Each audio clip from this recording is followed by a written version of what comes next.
Excellent. Thank you for having me all. Howdy. Yep. My name's Joshua Franklin, Senior Cybersecurity Engineer here at CIS. Today I'm going to talk a little bit about how SMBs can defend against the biggest and baddest cybersecurity threats. So we'll do a quick introduction for the CIS controls. We'll talk about the CIS controls ecosystem, some of the other tools and other documents and resources that we have available. And then we'll talk about the various implementation groups and risk profiles for the CIS controls.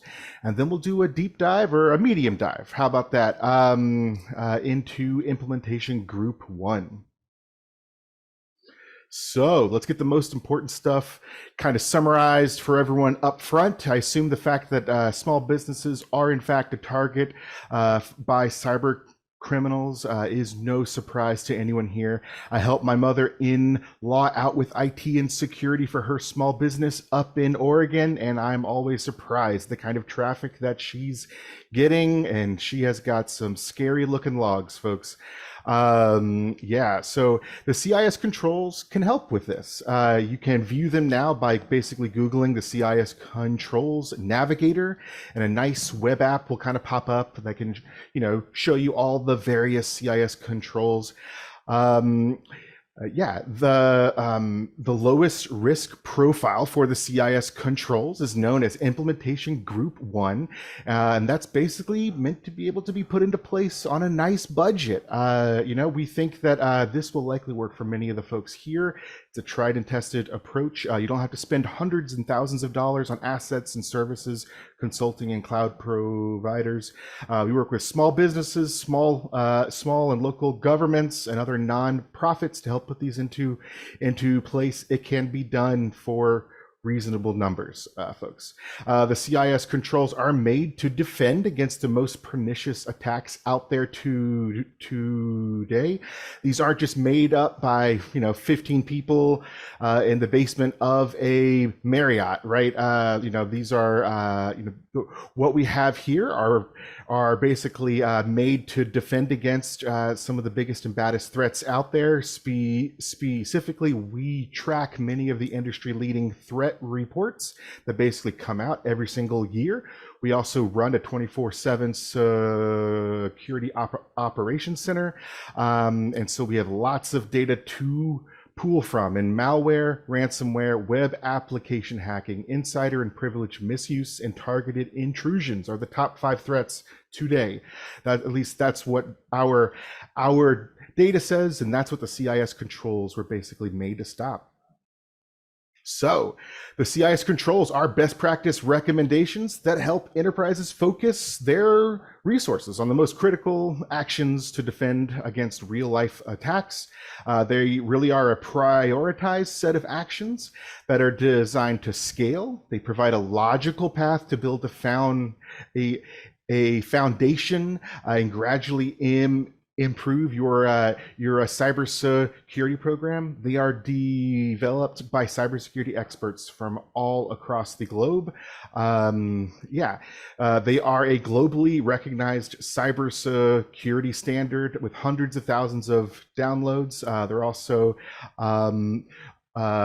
recognized by ETSI, or the European Telecommunications Standards Institute. I can not always get that acronym. But that's that's sort of the in many ways that's sort of the National Institute of Standards and Technology over in Europe. A little bit about the controls evolution. The controls evolved from a work project at the National Security Agency, or NSA, back in 2008. The general thought is, what is the best offense and defense? How do we solve these problems? They were really the byproduct of a war games exercise between NSA and other parts of the DoD. The NSA essentially kept getting into DoD systems, and a checklist was created to help them, to stop them from from getting in the future. And that little one-page checklist ended up, as the birth of the CIS controls. From there, that list was spun off via tech transfer into nonprofit land, eventually known as the Consensus Audit Guidelines. In 2009, the controls moved to SANS, our gracious hosts today. That really opened them up to a larger community, that really is where the CIS controls matured and reached a much larger audience. And then eventually, the Center for Internet Security took over the reins. So the controls are really just 18 top-level items. You can see them listed here. They're nothing crazy.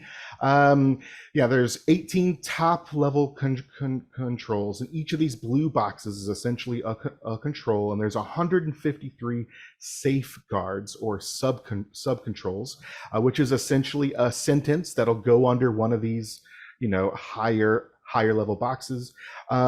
Each safeguard is eventually assigned an implementation group, which is essentially its risk profile, and that's something I'll mention soon. And these aren't like a paragraph long things that you really have to do for each of these safeguards. These are supposed to be short, essentially one sentence items, one ask per safeguard is the big important concept, because they're actually supposed to be implementable.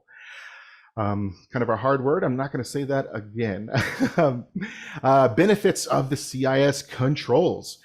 So some may be wondering, why even implement the controls, and what are the big benefits? For one, it really offers an awesome starting point to develop a comprehensive cybersecurity program, especially with the implementation groups, which avoids having an organization implement all 153. You only have to do a smaller subset that really pertain to you and your organization. The CIS controls are a collection of technical and procedural actions. So it's going to have things like make sure you have antivirus, up and running inside of your organization, but it's going to also say make sure you have a policy for who to call in case there's some sort of cyber incident or disaster. I did mention earlier that we are leveraging data to basically make these CIS controls, and so if we actually have a safeguard, it is mapped back to one of these big 5 threats that I actually mentioned earlier: malware, ransomware, insider threats, web application hacking, and insider threat, and privilege misuse. And so that's a big differentiator for the CIS controls and some of the other frameworks out there. It's not just a big list of things to really do. If we can't tie it back to some of the big threats out there, then we just say leave it be, drop it out of the controls, and every 3 or so years we do lose safeguards, right? And that's because we want people to focus on the things that actually matter. The CIS controls are nice that it has a fantastic ecosystem. It's a veritable toolbox of guidelines, guides, tools, integrations with other industry-leading services. You don't have to do this alone. We can even recommend free and open source tools for folks who are really at the beginning of their journey. That is something that is really awesome about the CIS controls, in my personal opinion. And lastly, it can be used as a nice bridge, as a nice roadmap to other cybersecurity frameworks. A lot of people are basically under multiple frameworks at the same time, and so we like to map and play well with others.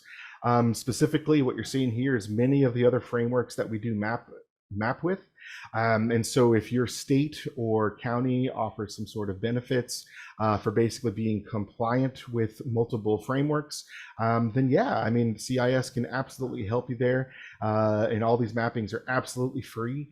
I'm sure many of the folks here have heard of the NIST CSF, but it's not just that. It's 853, 171, MITRE ATT&CK, the CSA Cloud Matrix. There's so many various frameworks and pieces of legislation and policies that can all be mapped to the CIS controls, and we, really try and help to get that done for everyone. Implementation groups. This is one of the newer things that came out of version 7.1. We're currently on version 8. So yeah, in 7.1, we came out with implementation groups 1, 2, and 3. The implementation groups, or IGs, are based on the risk profile and resources an enterprise has available to them to implement the CIS controls. Doesn't make sense for a smaller organization that doesn't have a lot of sensitive data to be defending against nation state attacks, right? Each IG builds upon the previous one, and so what you'll see is IG1 has 56 safeguards, IG2 has 74, IG3 has 23, because each of those 23 things is very they're a big ask for those specific 23 items. IG1 is how we define essential cyber hygiene, which is a minimum standard that we recommend that includes defensive actions applicable to even the smallest and least funded enterprise. We'll move on to the next slide here. You can really get a sense of it.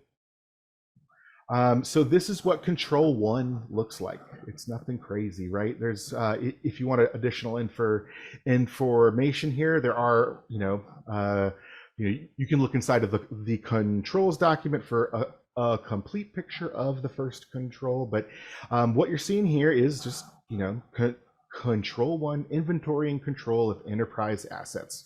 And what you'll see is there's 5 different safeguards here, and 2 of them are inside of IG1, 4 are IG2, and just this last one is going to be specific and unique to IG3.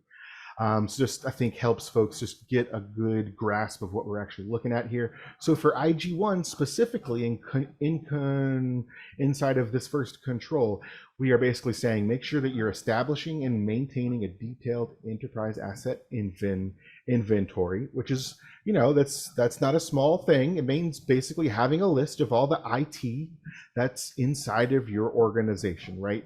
Make sure you understand all the phones and laptops that your organization leverages on a daily basis. And then the second safeguard here is address unauthorized assets. And so if you see something that's not inside of your good list, you make sure that you turn that sucker off. You make sure that it's not connected to your network, and you're going to want to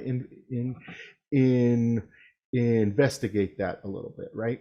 And that's all we're really asking for IG1, and there's essentially 54 more inside of IG1. What group are you, right? There's 3 separate implementation groups. That's really for you to decide. We have a methodology for deciding what your implementation group should be. It's essentially based off of data sensitivity and criticality of services offered by the organization. If someone is going to die because your service goes off, like if you're running a hospital, then you might not be implementation group 1, right? If you have extremely sensitive data that would maybe impact national security, then you might not be implementation group 1. I feel like I sound like Jeff Foxworthy here. For the next item, it's expected level of technical expertise that you have on staff or on contract. And so if you don't have any technical help, or if you're not, if the owner of a small business is not someone who has the ability or time to get down and dirty with your IT network, then maybe that does push you lower into into being implementation group 1. And then finally, what other resources do you have available to dedicate towards your cybersecurity activities? Do you have the money to really buy a big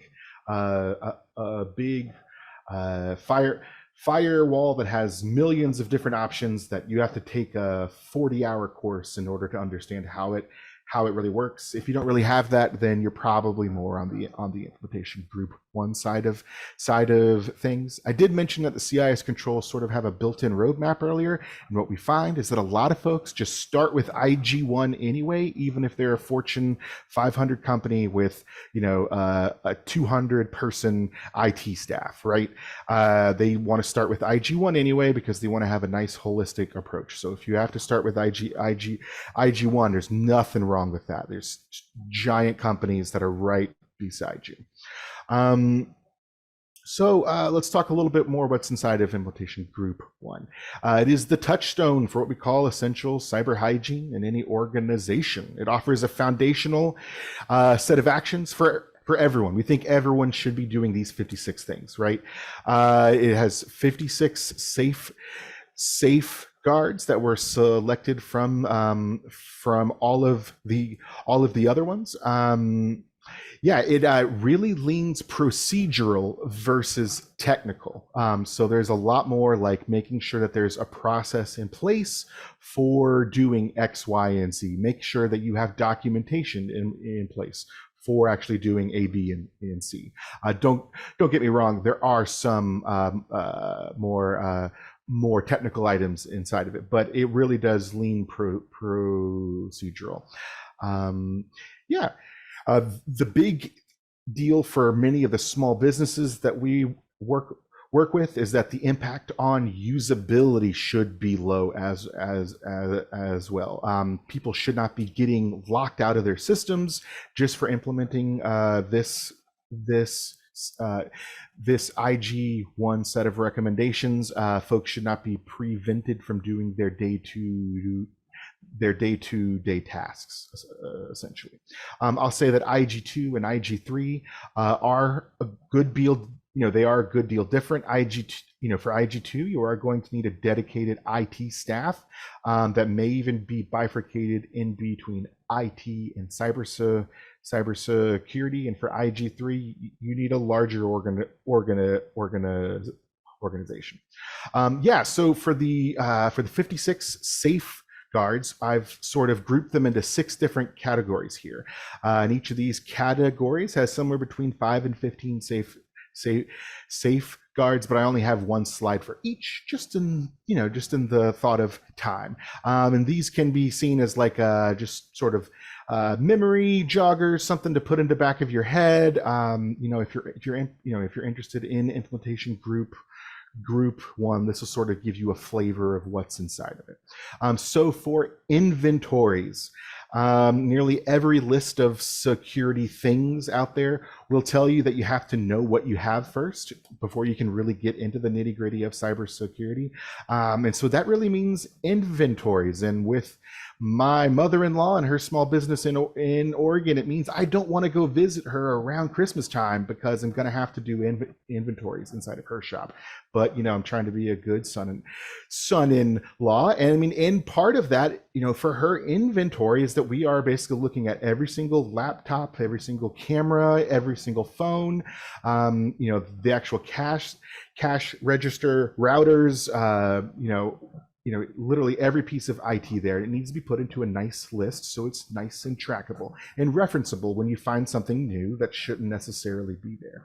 I'll say that inventories are a lot easier for smaller organizations, so take the win here.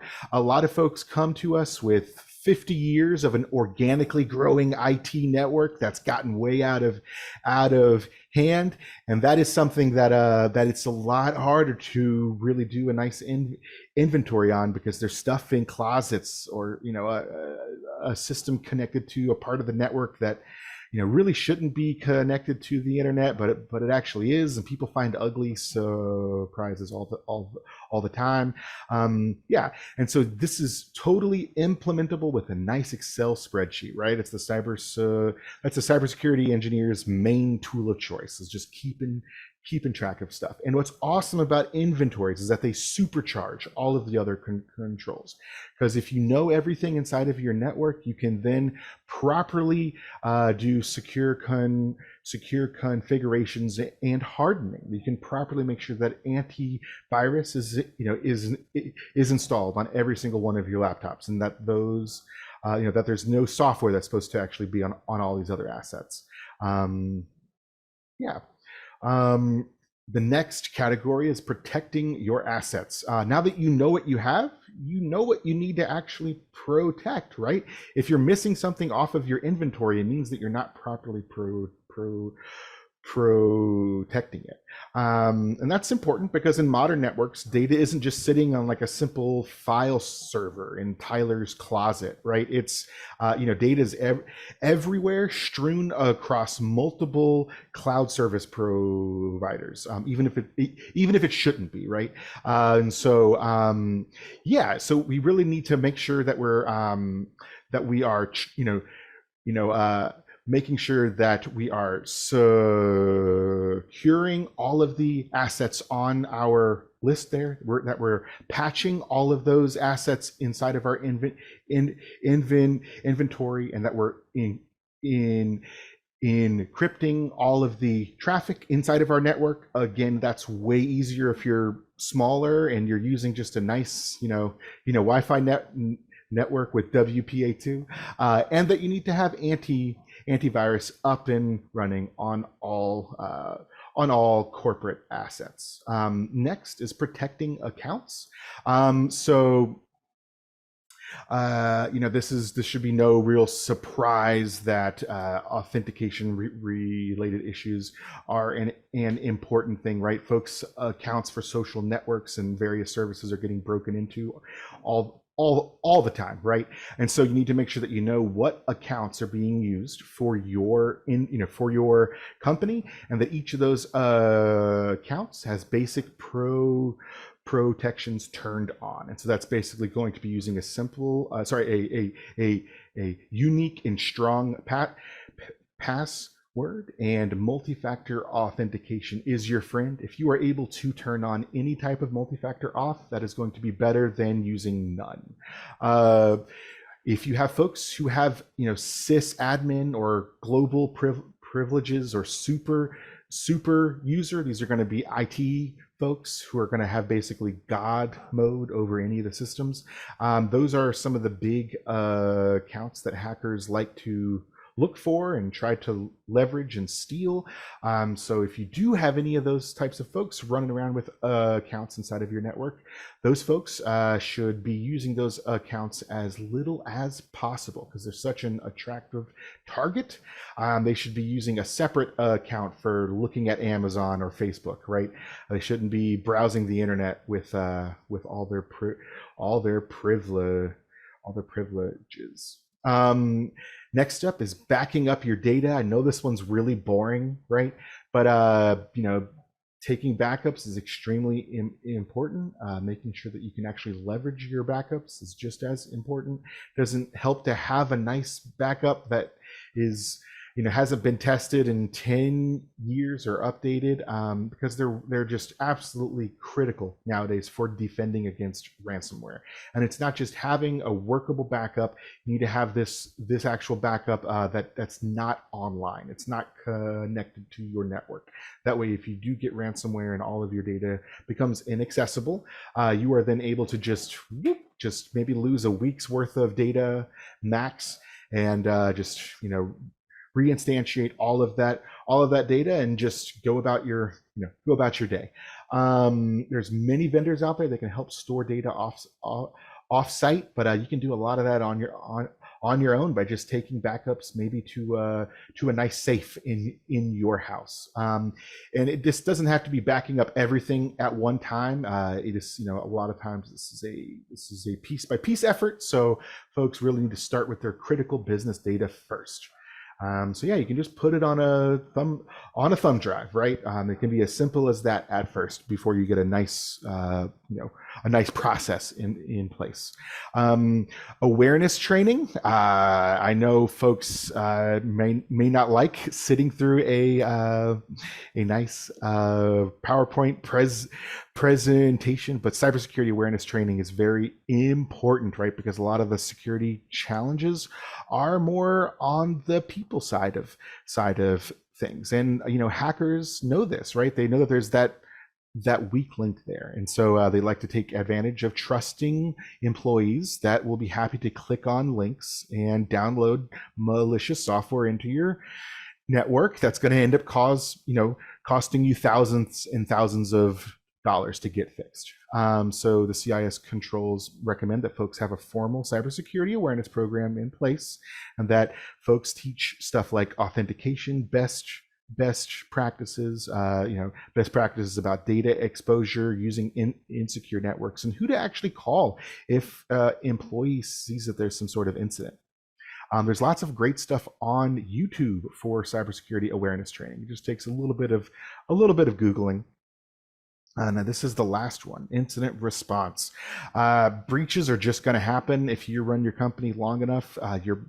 It's very possible that you're going to have some sort of breach over a long period of time. What's best practice is to have an incident response plan in place. And now there's a couple things that CIS controls recommend for that incident response plan, making sure that it's actually written down, that it's distributed to the right people, that you have folks named who should be running some sort of cybersecurity incident, that you have folks to call, even if that's a contractor, if it's law enforcement, if it's your cousin who's really good with IT, or your son-in-law, right?